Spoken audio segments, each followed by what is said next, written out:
ചേച്ചി ചേച്ചി ആ ആ വിശേഷങ്ങളൊക്കെ ഞാൻ അറിഞ്ഞു. അങ്ങനെ ചേച്ചി ഒരു മുത്തശ്ശിയാവാൻ പോവാ അല്ലേ? ചെലവുണ്ട്.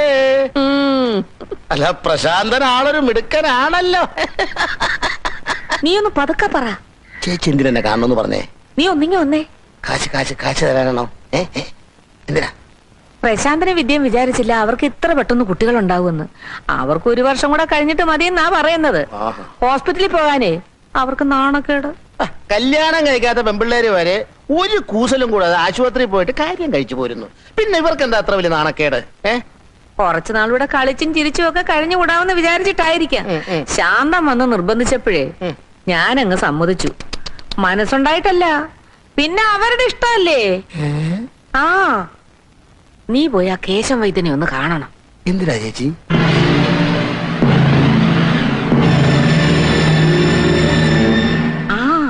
എന്നാ ഞാൻ പ്രശാന്തിനെയും കൂട്ടി പോകാം. അയ്യോ, അവന് നാണമാ. നീ തനിച്ചു പോയാ മതി. ദേ, ഈ കാര്യം നീ ഞാനും അല്ലാതെ മറ്റൊരു ചെവി അറിയാൻ പാടില്ല. വേണ്ട, അറിയണ്ട.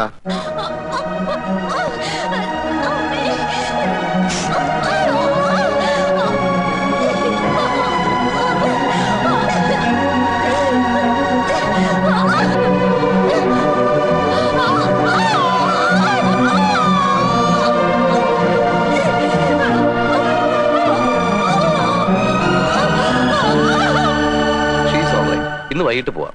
ഒരാഴ്ച ജോലിയൊന്നും ചെയ്യരുത്.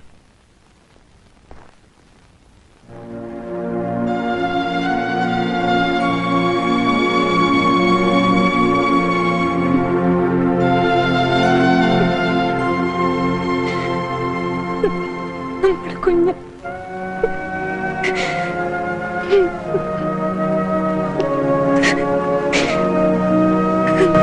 എനിക്കൊട്ടും മനസ്സുണ്ടായിട്ടല്ല. പിന്നെ മോള് നിങ്ങളുടെ മകനെ വിവാഹം കഴിക്കുമെന്ന് വാശി പിടിച്ചുകൊണ്ട് മാത്രമാണ്. എത്ര നല്ല പ്രപ്പോസലുകൾ വന്നതാ അവക്ക്. പറഞ്ഞിട്ട് എന്താ കാര്യം? ഇതായിരിക്കും വിധിച്ചത്. ആ പിന്നെ 2 ലക്ഷം രൂപയാണ് എന്റെ മോക്ക് സ്ത്രീധനമായിട്ട് തരാൻ ഉദ്ദേശിക്കുന്നത്. അതിൽ 1 ലക്ഷം രൂപ അവളുടെ പേരിൽ ബാങ്കിൽ ഫിക്സഡ് ഡെപ്പോസിറ്റ് ആയിരിക്കും. ബാക്കി 1 ലക്ഷം രൂപ സ്വർണമായിട്ട് തരും. കുറച്ച് കാശായിട്ട് കിട്ടിയിരുന്നെങ്കിൽ. ഞാൻ ഡൗറി തരുന്ന തുക എന്റെ മോളുടെ ഫ്യൂച്ചറിന് വേണ്ടിയുള്ളതാ, അല്ല നിങ്ങളുടെ വീട്ടുകാരും നോക്കാൻ വേണ്ടി തരുന്നതല്ല. തീയതി മുഹൂർത്തവും ഒക്കെ തീരുമാനിച്ച് ഞാൻ നിങ്ങളെ അറിയിക്കാം. എന്നാ ഞാൻ ഇറങ്ങട്ടെ. എടാ, അങ്ങനെ കാശൊന്നും തരത്തില്ലെന്നാണല്ലോ പറയുന്നത്. അദ്ദേഹം പറഞ്ഞല്ലേ ശരി. ഉള്ള സ്വത്ത് വനജയുടെ പേര് കിടക്കുമല്ലോ. അപ്പൊ കല്യാണം അങ്ങനെ നടത്തും? ചേട്ടന്റെ കല്യാണം അങ്ങനെ നടന്നത്? എന്റെ കല്യാണം നടത്തി തരേണ്ട ഉത്തരവാദിത്തം ചേട്ടനല്ലേ? അല്ല, അവൻ പറയുന്നതിലും കാര്യമുണ്ട്. അച്ഛന്റെ സ്ഥാനത്ത് നിന്ന് നീയാ ഇതെല്ലാം നടത്തേണ്ടത്. അതിന് എന്റെ അടുത്ത് എവിടുന്ന രൂപ? ആരോടെങ്കിലും കടം മേടിക്കണം. വിദ്യയുടെ സ്ത്രീധന ബാക്കി കിട്ടുമ്പോ തിരിച്ചു കൊടുക്കാവല്ലോ.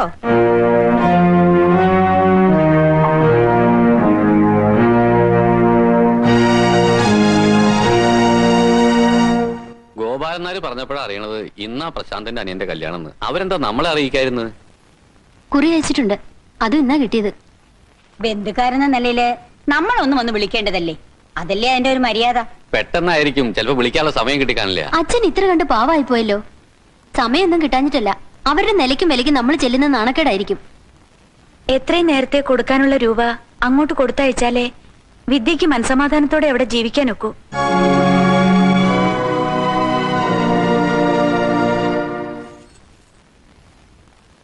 ഇതാണോ നമ്മുടെ മുറി? ഇത്ര ഇടുങ്ങിയ മുറിയിൽ എങ്ങനെ കഴിയാനാ? എന്തൊരു ചൂട്! AC റൂമിൽ കിടന്ന് ശീലിച്ചോണ്ട് ഇനി ഇന്ന് ഉറക്കം വരില്ല. അതിന് തന്നെ ഞാൻ ഉറക്കിട്ട് വേണ്ടേ? വനജ ഇവിടെ എല്ലാവർക്കും വലിയ കാര്യമാ. അല്ല, എല്ലാവരും പാവമാ. അമ്മയോട് ഒട്ടിയും പറ്റൊക്കെ നിന്ന അമ്മയും പാവമാ. അമ്മയെ കുറിച്ച് ഇവിടെ വന്നു കയറിയപ്പോഴേ എനിക്ക് മനസ്സിലായി. പിന്നെ ചേട്ടത്തിയുടെ വീട്ടുകാരെ പറയും പോലെ എന്റെ വീട്ടുകാരെ പറഞ്ഞാലേ എനിക്ക് ഇഷ്ടപ്പെടുകയല്ല. ആ നിമിഷം ഞാൻ എന്റെ വീട്ടിൽ പോകും, പറഞ്ഞേക്കാം. ഇന്ന് നമ്മുടെ ഫസ്റ്റ് നൈറ്റ് അല്ലേ? ഇന്ന് തന്നെ താനിങ്ങനെ ചൂടായാലോ?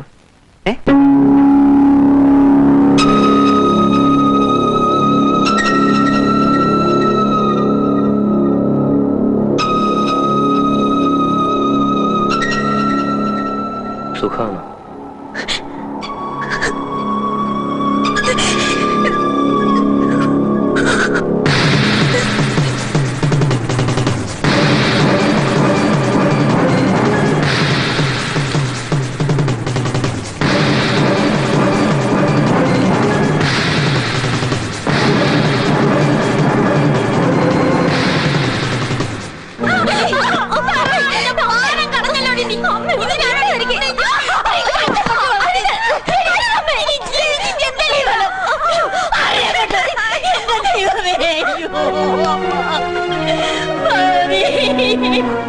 ഇനി ആരുടെ പോകുന്നു ഞാൻ എങ്ങനെ പോകും?